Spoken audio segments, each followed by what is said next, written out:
পবিত্র কোরআন শরীফে 114টি সূরার মধ্যে সূরার বাকারা সবচেয়ে বড় সূরা।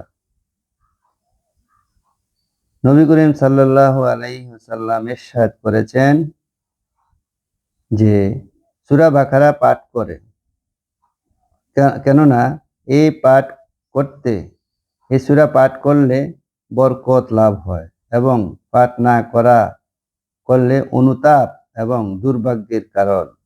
যে ব্যক্তি এই সূরা পাঠ করে তার উপর কোনো আহলিক বাতিল তথা জাদুকরের জাদু কখনো প্রভাব বিস্তার করতে পারে না।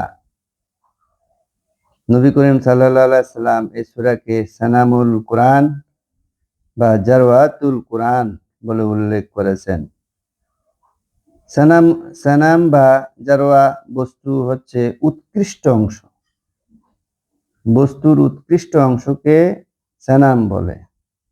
সূরা বাকারায় আয়াতুল কুরসি নামে যে আয়াতখানা রয়েছে তা কোরআন শরীফের অন্যান্য সকল আয়াত থেকে উত্তম।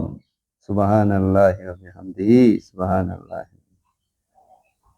হযরত ইবনে মাসউদ রাদিয়াল্লাহু তাআলা আনহু এবং অন্যান্য সাহাবীরা সহ বলেছেন, এই সূরায় এমন 10টি আয়াত রয়েছে, কোনো ব্যক্তি যদি সে আয়াতগুলো রাতে নিয়মিত পাঠ করে তবে শয়তান সে ঘরে প্রবেশ করতে পারবে না এবং সে রাতের মতো সকল বালা মুসিবত, রোগ শোক এবং দুশ্চিন্তা ও দুর্ভাবনা থেকে নিরাপদে থাকবে।